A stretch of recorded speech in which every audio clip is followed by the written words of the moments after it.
अपने आश्रित जनों के लिए, संतान के लिए, शिष्यों के लिए। वो उनको जीवन, सुखमय जीवन देते हैं। और यदि कहीं माता पिता संतान के व्यवहार से, आचरण से, कर्कश वाणी से, स्वभाव से यदि कहीं भीतर भीतर पीड़ित हैं और बेचारे अशक्त अवस्था में, वृद्धावस्था में बैठे बैठे कुछ कर भी नहीं सकते, डांट भी नहीं सकते, जब शक्ति सामर्थ्य तो तमाचा भी लगा सकते हैं, दंडित भी कर दे, लेकिन अब तो कुछ भी करने के लायक नहीं है। और सहन भी नहीं होता संतान का और शिष्यों का वो दुराचरण।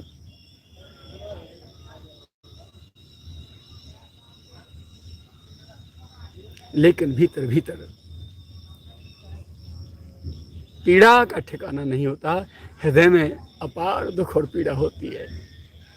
और जब माता पिता और अपने सद्गुरु की आत्मा संतान और शिष्यों से कष्ट पाती है तो समझ लो कि जितने भी सारे के सारे हमारे मांगलिक विधान हमारे लिए, हमारे प्रारब्ध में, हमारे भाग्य में या हमारे जीवन में, आयु श्रियम यशो धर्मम लोका नाशिष एव च हन्ति श्रेयांस सर्वाणी पुंसो महदतिक्रमः। 10वें स्कंद पूर्वार्ध के 4th अध्याय का अंतिम श्लोक है श्रीमद्भागवत। आयु, श्री, शोभा, आयु श्रियम यशो, यश प्रतिष्ठा, सामाजिक लोक प्रतिष्ठा, श्री संपत्ति, आयु और पूरी लोक प्रतिष्ठा, सम्मान और धर्म। आयु श्रियम यशो धर्मम लोकानाशिषो एव च, और संसार से, बुजुर्गों से, गुरुजनों से, देवी देवताओं से, भगवान से, इष्ट आराध्यों से जो आशीर्वाद प्राप्त होते हैं, जिनके बल पर हम फलते फूलते हैं, हन्ति श्रेयांस सर्वाणी पुंसो महदतिक्रमः। गुरुजनों का, माताओं का, महापुरुषों का अतिक्रमण करने से ये सारे के सारे एक साथ हन्ति श्रेयांस सर्वाणी, जितने भी कल्याणकारी साधन हैं, कल्याणकारी वस्तुएं हैं, सबका हनन हो जाता है। हन्ति श्रेयांस सर्वाणी, पुंसो, पुरुष का, मानव का, मनुष्य का, महदतिक्रमः, महान पुरुष के अतिक्रमण से सब कुछ साफ हो जाता है।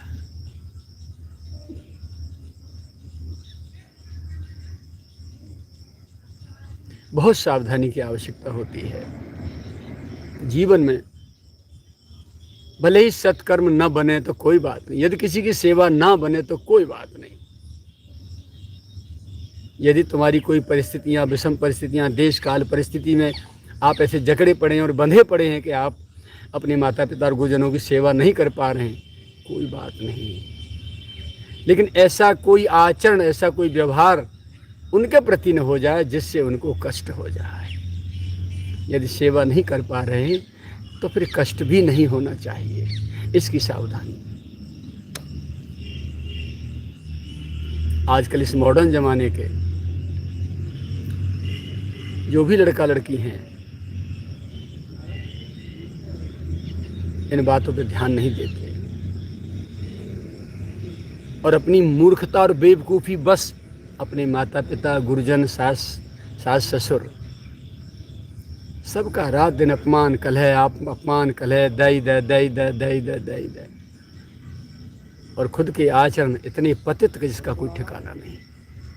और गुरुजन यदि कोई शब्द उठाएं, कोई आवाज़ उठाएं कि तुम ये गलत कर रहे हो, तो तत्काल उनका अपमान।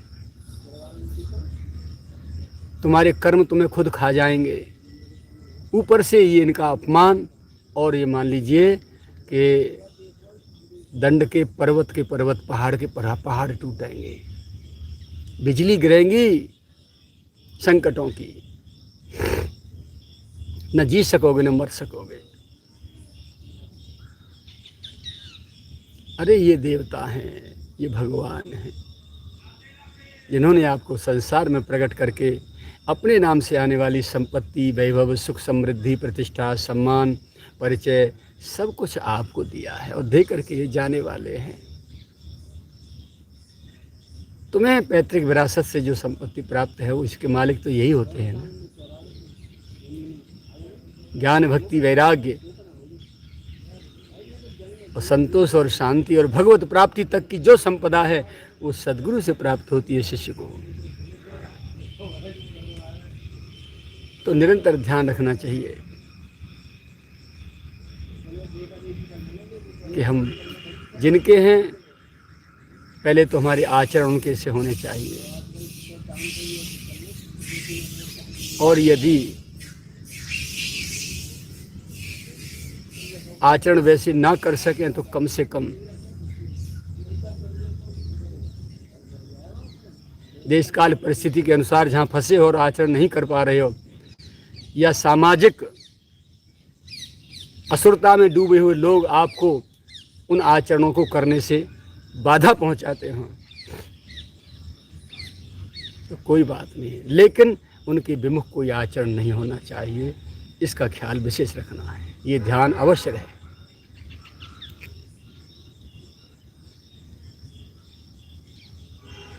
साधु संत महात्मा ऋषि मुनि तो आप पीछे बनेंगे, पहले मनुष्य ही बन जाओ, मनुष्य बने रहो बस। इतने में ही बार बार आपको मानव जन्म मिलता रहेगा।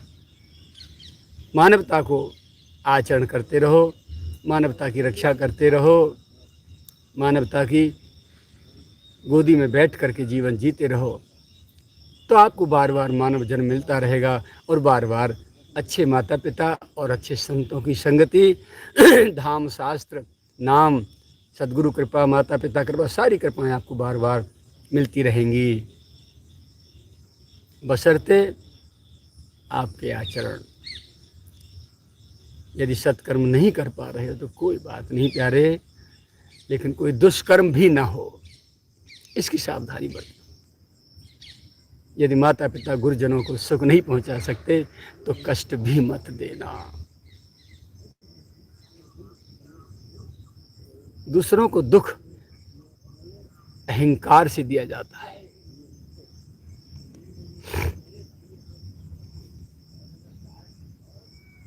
जब अहंकार होता है ना तो आदमी अपने आप को, अपनी परंपराओं को और उस ईश्वरीय महाशक्ति को सबको दरकिनार करके भूल जाता है। बस मैं, जब मैं जागृत होती है भीतर से तो फिर मैं तो करती है बकरी। एक न एक दिन उसे नीचे आना पड़ता है गड़से के। तो दैवीय प्रकोप और प्रहार, प्रकृति के जब दंड विधान के रजिस्टर खुलेंगे तब आपके देसी भाषा में कहने के 12 बिया में बाल ना रहेगी, कहीं भी कोई सहायक दिखाई नहीं देगा।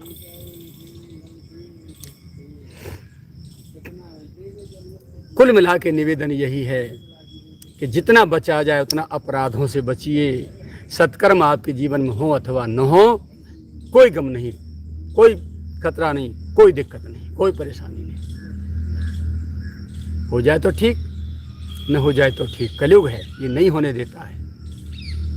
कोई सच्चे मार्ग पे भी जा रहा है तो कलयुग के पिटारे जो राक्षस घूम रहे हैं वो आपको सन्मार्ग पर जाने नहीं देंगे, ऐसी बाधाएं करते रहेंगे। खुद तो सत्कर्म कर नहीं सकते। लूटपाट, चोरी, हिंसा, व्यभिचार, दुराचार, अनाचार, अत्याचार, पापाचार, सारे के सारे आचारों के डिब्बे भरे पड़े हैं, लेकिन करने आपको भी नहीं देंगे। मेरा जीवन ऐसी परिस्थितियों से पूरा ओतप्रोत बंधा पड़ा है बाल्यकाल से आज तक। उधर ध्यान केंद्रित नहीं करना चाहता मैं आपका, लेकिन प्रैक्टिकल बोल रहा हूं अपना अनुभव। यदि आप देशकाल परिस्थिति के अनुसार सत्कर्म नहीं कर पा रहे हैं तो प्यारे दुष्कर्म भी न हो, इसकी सावधानी बरत लेना। बस फिर गुरु गोविंद और माता पिता और पूर्वजों की परंपराओं की कृपा आपके ऊपर बरसती रहेगी। आपके भीतर से शांति भंग नहीं हो सकती। आप अथाह सागर में, आनंद के अथाह सागर में, शांति के अथाह समुद्र में बस निरंतर गोता लगाते रहोगे। बाहर से देखने में लोगों को लगेगा कि हमने साले को ठिकाने लगा दिया, लेकिन सच्चाई ये होगी कि ठिकाने तुम खुद लग गए, वो तो अभी भी अपने समुद्र में गोता लगा रहा है। क्योंकि संसारी जीव की औकात केवल भौतिकता तक सीमित है। भौतिक संपत्ति को तुम्हारी को नष्ट कर सकता है, उससे ज़्यादा तुम्हारी आत्मा की ऊर्जा को कभी भी टच नहीं कर सकता। उसकी औकात नहीं, उसके पुरखाओं की औकात नहीं, चाहे वो कोई भी हो, मैं ही क्यों न सही। दृढ़ता से अपनी परंपराओं को पकड़े रहो और सिर झुकाए नीचे विनम्रता से अपने जीवन को, अपनी ज़िंदगी की गाड़ी को आगे बढ़ाते ले जाओ। परीक्षाएं कदम कदम पर आएंगी, एक एक श्वास आपकी परीक्षा लेगी। बस वहाँ सावधानी इतनी बरतनी है कि जो परीक्षक है उसके प्रति आपको घृणा नहीं करनी है। उसकी परीक्षा में एक्सीलेंट नंबर से, फर्स्ट डिवीज़न नहीं, टॉपर लिस्ट में जाकर के टॉप 10 में जाके पास होना है। घृणा नहीं, दोष दर्शन नहीं। यदि ऐसे कोई विज्ञजन आपकी परीक्षा ले रहे हैं या किसी विज्ञजन के जो भीतर से बाहर से बहुत ही अपनी स्थिति में नियंत्रित और संयमित हैं और कदाचित आपके साथ कुछ ऐसा खेल खेल रहे हैं, तो समझ लेना कि वो आपकी परीक्षा ले रहे हैं। और देखिए, यदि आपने उनसे प्रेम का हाथ बढ़ाया है, हाथ पकड़ेंगे, लेकिन तुम्हारा हाथ उनके लायक है भी कि नहीं, या आप किस क्लास के विद्यार्थी हैं, आपका स्तर क्या है, हृदय की स्थिति क्या है, इसको जरूर जांचेंगे। कितनी गंदगी, कितनी सुगंधी आपके भीतर है, इसकी परीक्षा अवश्य होगी, अवश्य होगी, अवश्य होगी। और सहज में ले जाएंगे परीक्षा, तुमको पता भी नहीं चलेगी। फिर तुम्हारी श्रद्धा, विश्वास, भक्ति, ज्ञान, वैराग्य, प्रेम, अनुराग, मानवता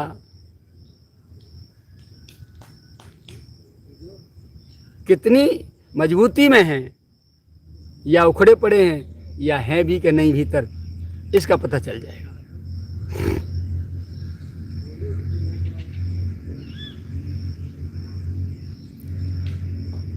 एक संत थे, बहुत प्यारे, बहुत लाडले थे, सब उनको खूब लाड लड़ाते थे।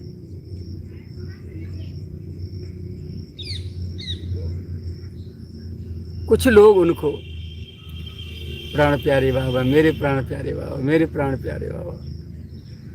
संत ने सोचा, यार प्राणों तक की बात पहुंच गई है तो फिर बहुत बड़ी जिम्मेदारी हो जाएगी मेरी।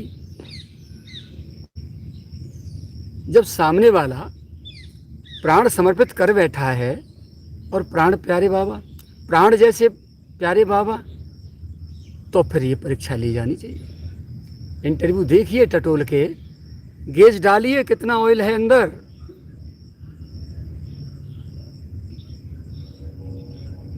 ये होठों की भाषा है या सचमुच प्राणों की आवाज है?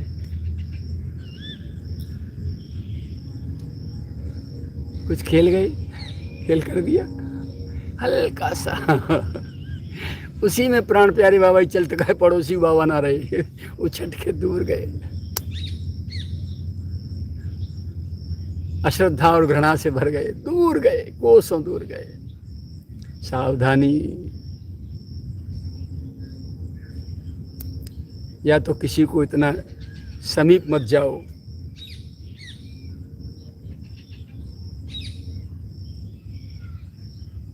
और समीप गए हो तो फिर बड़ी सावधानी से बहुत परमावश्यक है। विनम्रता आप में होगी और प्रत्येक क्षण आत्मनिरीक्षण के साथ आप जी रहे हैं। मैं कौन हूँ, कहाँ से आया हूँ, मेरा क्या कर्तव्य है, मैं क्या कर रहा हूँ।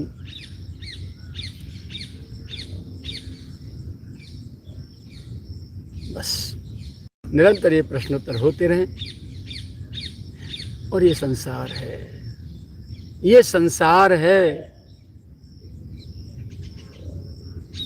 मुंडे मुंडे भिन्ने भिन्ने मति।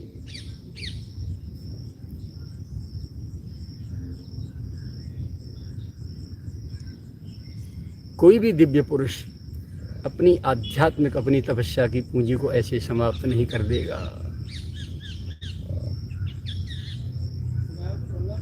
यदि आप प्राणों तक की बाजी लगा रहे हैं तो भाई प्राणों तक घंटी तो जरूर बजेगी, वो बजा के जरूर देखेगा।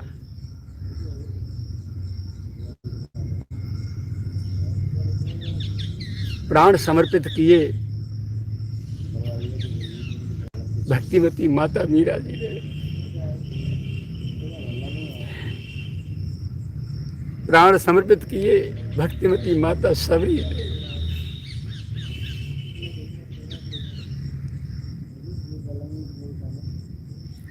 प्राण समर्पित किए भक्त शिरोमणि प्रहलाद जी ने, प्राण समर्पित किए भक्त राज ध्रुव जी ने, अम्बरीश जी ने। होठों की भाषा को बड़ी सावधानी से बोलने की आवश्यकता होती है प्यारे।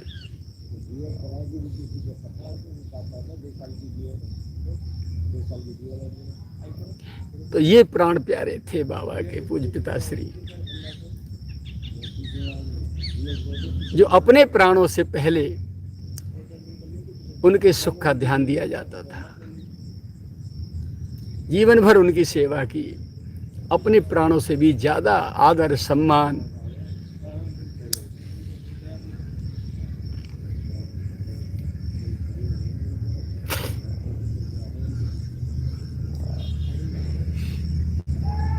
बातन प्रीतन होत सखीरी, शीश दिए बिन होए न गुजारो।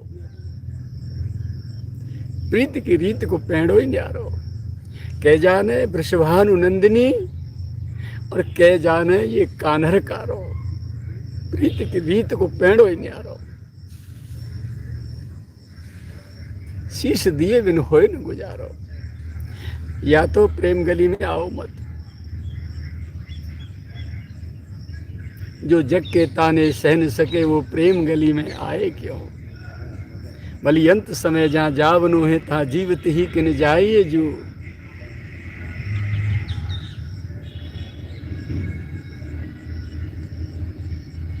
जब किसी को प्राण प्यारा कह रहे हो तो वो प्राण भी ले ले तो भी आपको उसके प्रति अश्रद्धा, घृणा, अविश्वास, द्वेष, दोष दर्शन नहीं करना है। उदाहरण है ना, आपके संसार में जिसमें आप जी रहे हो वहीं उदाहरण रखे हैं।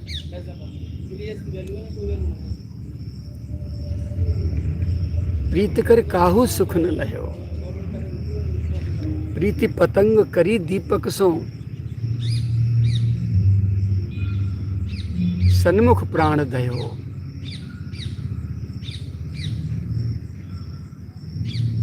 पतंगा दौड़ के आता है रात में दीपक के पास, इतना प्रेम करता है उससे, और दीपक क्या देता है, मौत जला देता है।